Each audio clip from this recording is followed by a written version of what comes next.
Christophe de Chavannes a connu beaucoup de beaux moments professionnels, mais dans sa vie privée, les choses n'ont pas toujours été roses, loin de là. Le 7 mars 2023, il s'est confié comme jamais auprès de Louise Aubéry, dans le podcast In Power. Il est notamment revenu sur ses nombreuses histoires d'amour chaotiques. S'il est aujourd'hui l'acolyte de Léa Salamé dans l'émission Quelle époque, Christophe de Chavannes a connu quelques années de désert professionnel. Interrogé par Louise Aubéry, le 7 mars 2023, lors de son passage dans le podcast In Power, le célèbre animateur est revenu sur sa carrière en dents de scie et sa vie personnelle compliquée. S'il a connu des hauts et des bas dans le monde de la télévision, sa vie privée a été sa plus grosse source d'angoisse.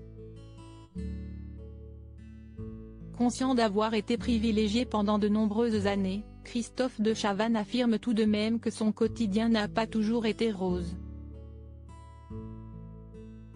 J'ai vécu plein de trucs extraordinaires et plein de trucs atroces. Si est fatigant. Et quand si est down, si est très down parfois. Tu te réveilles en larmes. A-t-il d'abord avoué en évoquant sa vie professionnelle. Mais la plus grosse ombre au tableau a surtout été apportée par ses relations avec les femmes. En effet, en amour, l'animateur n'a jamais vraiment réussi à trouver chaussure à son pied. Et puis ma vie privée était aussi très compliquée, avec des femmes qui n'étaient pas gentilles. Je les attire. Si est de ma faute, je les ai mal choisis sûrement. J'avais pourtant des petites lumières qui s'allumaient mais je les éteignais aussi vite.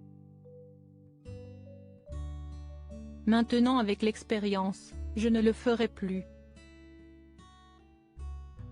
Je me suis attiré des filles qui m'ont créé beaucoup de complications dans ma vie.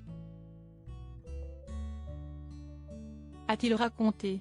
Il faut dire que Christophe de Chavannes a eu 3 enfants, de 3 femmes différentes. Pauline, née en 1987 de sa relation avec la productrice Marie Jeunet, Paul-Henri, né en 1990 et fruit de son idylle avec Isabelle, et Ninon, né en 1998 de son union avec l'actrice Manon Saïdani. Il ne s'est cependant marié avec aucune d'entre elles. En parallèle, il a tout de même épousé 2 femmes, l'ex-mannequin et chroniqueuse Stéphanie Long en juillet 2004 et Sophie Lapointe en juillet 2010. Ces 2 mariages n'ont duré qu'1 an. Quand tu te maries et que tu divorces au bout de 13 mois, ou 18 mois la première fois si est que. Moi quand je me suis mariée j'étais comme un ouf de bonheur. Donc la déception est immense, a-t-il assuré avant de conclure. Si est compliqué, si est très violent. Surtout quand il y a un enfant au milieu qu'on utilise comme otage. Moi j'ai une fille que j'ai élevée tout seul depuis ses 8 ans. La procédure a commencé en janvier 2000 et a fini en mars 2013. J'ai été accusée de tout, d'horreurs que je n'avais pas commises. Compliqué, si est le mot.